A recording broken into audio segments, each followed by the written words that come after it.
नमस्कार दोस्तों, पीडब्ल्यू ज्ञान कोश पर एक बार फिर से आपका बहुत बहुत स्वागत है। दोस्तों, रिसेंट टाइम में अगर आप 3-4 साल का डेटा खंगाल करके देखो तो 40 के लगभग इंडियन रेवेन्यू सर्विसेज के ऑफिसर्स हैं जिनको गवर्नमेंट ने निकाला है।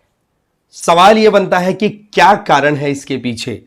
देखो, अगर हम गवर्नमेंट जॉब की बात करें तो अगर आपके आसपास में कोई सस्पेंड होकर के अगर कोई गवर्नमेंट जॉब का इंडिविजुअल घूमता फिरता दिखे तो आप क्या देखते हैं, यार इसने कुछ ना कुछ गड़बड़ की होगी इसलिए सस्पेंड हो गया होगा। बट अगर मैं कहूं कि कुछ लोग जानबूझ करके सस्पेंड होना चाहते हैं और सस्पेंड होकर के फ्री टाइम में अपना साइड बिजनेस करते हैं और साथ ही साथ आधी सैलरी उठाते हैं, तो शायद आपके कहीं ना कहीं कान जो है वो खड़े हो गए होंगे कि बोले ये क्या चक्कर है, ये एक बहुत बड़ा रैकेट चल रहा है। आप सोचो कि लोग सस्पेंड होने के लिए पैसे देते हैं कि भाई ये लो पैसे, आप मुझे सस्पेंड करा दो 1 साल के लिए, और 1 साल के अंदर फिर वो साइड में अपना खुद का जो कुछ भी करना होता है, बिजनेस का काम या कोई दूसरी जॉब ट्राई करनी है प्राइवेट सेक्टर में, वो करते हैं। इस मामले को जब पूरा खंगाला जाए तो देखने को मिलता है कि यार ये तो गजब का रैकेट ऑपरेट करता है। इसी के चलते आप देखो कि हर साल ऐसे रिपोर्ट्स आती रहती हैं। कभी बोला जाता है 12 आईआरएस ऑफिसर्स को डिसमिस कर दिया, कभी बोला जाता है 15 आईआरएस ऑफिसर्स को डिसमिस कर दिया। बट इन टोटल अगर मैं बताऊं तो लगभग 40 से ज्यादा आईआरएस ऑफिसर जो commissioner, additional commissioner, chief commissioner या फिर आप कह सकते हो प्रिंसिपल कमिश्नर के लेवल के इंडिविजुअल जिन्होंने 15 से 17 साल की अपनी सर्विसेज कर दी, उनको गवर्नमेंट ऑफ इंडिया की तरफ से टर्मिनेशन लेटर डिक्लेयर दे दिया कि भाई आप टर्मिनेट हो। तो सबसे पहले तो आपको यह पता होना चाहिए कि इनमें फर्क क्या है। देखो, सस्पेंशन का मतलब यह है कि आपके खिलाफ में आप सस्पेंड हुए हैं, कोई ना कोई आपके खिलाफ में एलिगेशन लगे हैं, चार्जेस लगे होंगे, उन चार्जेस की होगी आपके खिलाफ में इंक्वायरी। अब जब तक इंक्वायरी होगी तब तक आपको ऑफिस में एंट्री नहीं दी जाएगी। तो सस्पेंशन का मतलब क्या हो गया कि आप ड्यूटी पर नहीं आएंगे और आपको आधी से लेकर के 2/3 तक आपकी सैलरी आपको मिलती चली रहेगी। वो डिपेंड करता है केस टू केस।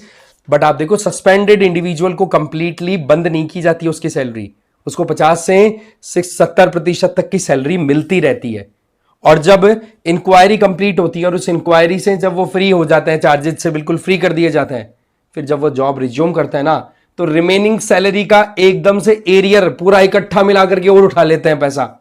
अब आप इसमें देखो गणित क्या लग रही है कि सस्पेंड होने से एक इंडिविजुअल नौकरी पर जाने से बच गया, आधी सैलरी उसको घर बैठे की बैठे मिल रही है, और तीसरा वो अपना खुद का साइड में कोई बिजनेस करना है, कोई जॉब करके ट्रायल लेना है या खुद की कोई जमीनों का टेंडर का कुछ काम करना है, वो सारा कर लेते हैं फिर।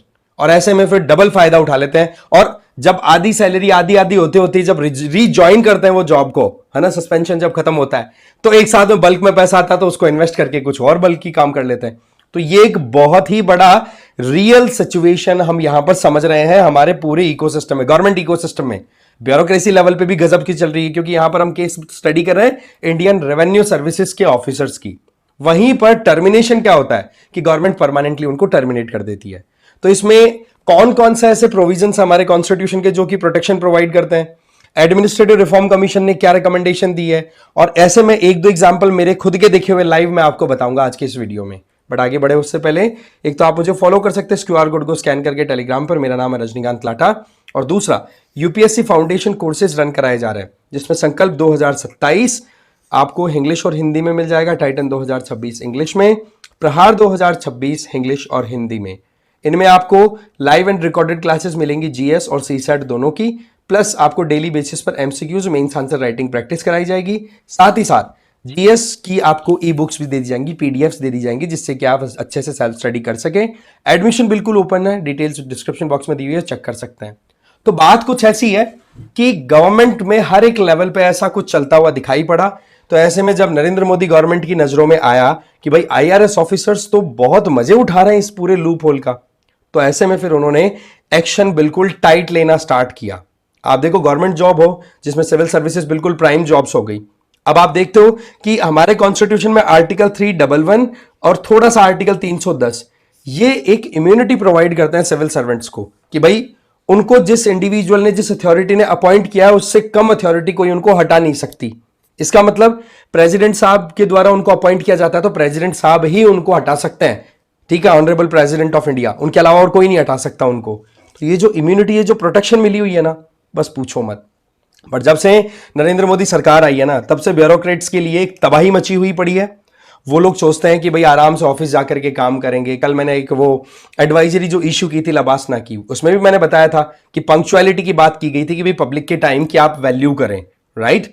तो वो जो चीजें हैं वो आप देखोगे कि जब सिलेक्शन नहीं होता ना, तब तक तो एक इंडिविजुअल बड़ा एंथुजियाज्म में काम करता है, 1 साल 2 साल भी बड़ी मेहनत करता है, पर सीनियर लेवल पे पहुंचता है, 1 2 साल निकलते हैं, प्रमोशन ले लेता है, तब मस्त हो जाता है, अरे यार दुनिया ऐसी चलती रहेगी, हमें तो हमारा काम करना है, ठीक है। तो वो सिक्योरिटी का फिर वो मिसयूज करने लग जाते हैं, जो आपको जॉब सिक्योरिटी मिल रही है उसका। और सच्चाई क्या है कि इन जनरल कोई भी गवर्नमेंट इन सिविल सर्वेंट्स को जो सेलेक्ट हो चुके हैं उनको हटा नहीं सकती, क्योंकि फिर ये आर्टिकल 311 और 310 के तहत अगर किसी सिविल सर्वेंट के अगेंस्ट में कोई अगर डिसिप्लिनरी एक्शन ले भी लिया, अगर ट्रांसफर का भी मुद्दा भी आ गया ना, तो आप देखोगे central administrative tribunal, state administrative tribunal, फिर उनसे अपील करके हाई कोर्ट, सुप्रीम कोर्ट, यहां तक केस चलते रहते हैं, पर प्रोटेक्शन मिली रहती है। तो उसका बहुत ज्यादा मिसयूज हो रहा है।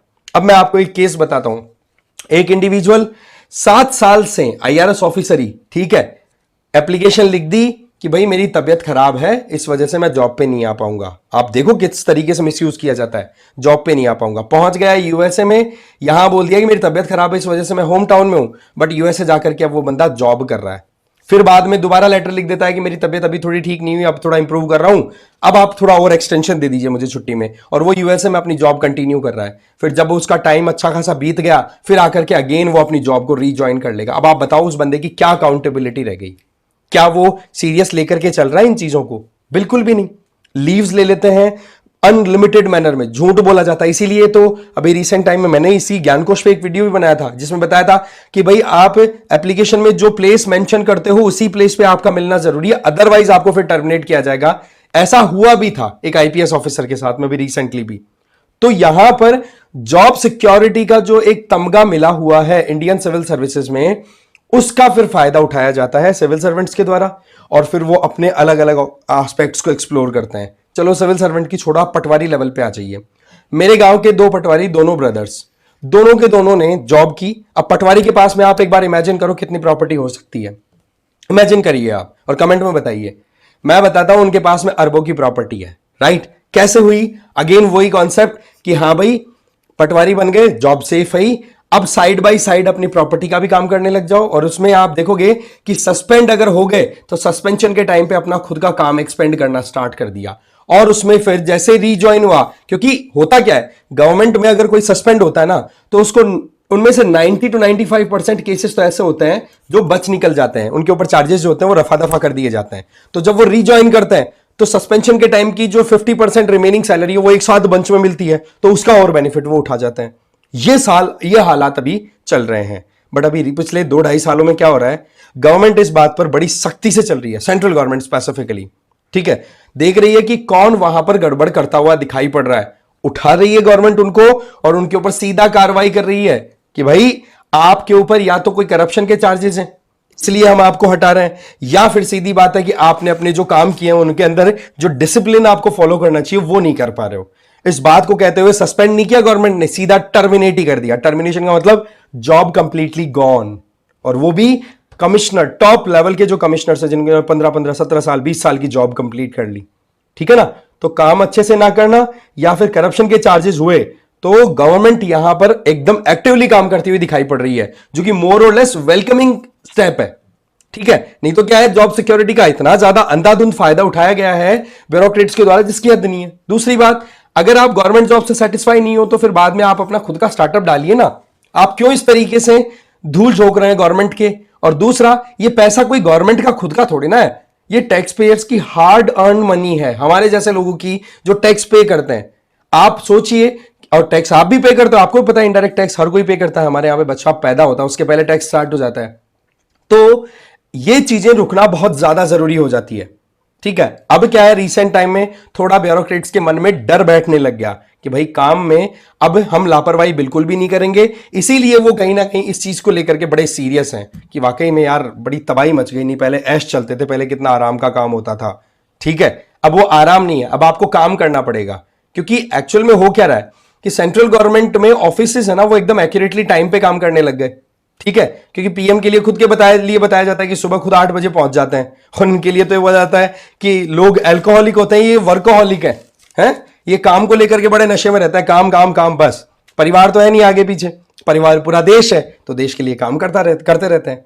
और वैसे देखा जाए तो ये जो डर बैठा है ब्यूरोक्रेट्स के मन में, ये अच्छा है, क्योंकि कई बार वही बात है कि कैरेट एंड स्टिक वाला कॉन्सेप्ट, और वो रामायण की एक चौपाई भी आपको पता है कि भय बिना प्रीत थोड़े ना होती है, थोड़ा सा भय तो होना ही चाहिए, तो वो वाली चीज है यहाँ पर। तो 40 जनों को अगर टर्मिनेट किया गया है या उससे ज्यादा को लोगों को टर्मिनेट किया गया है, या फिर आते रहते हैं केसेस, तो इसके पीछे बहुत सारे एस्पेक्ट्स हैं, बट अभी भी इतना एफिशिएंसी, इतना एक्यूरेसी लानी पॉसिबल नहीं हो पा रही जितनी की चाहिए। ठीक है, तो ये था मेन मुद्दा। इस वीडियो में इतना ही था। आप अपनी राय जरूर कमेंट में शेयर करना। Thank you very much.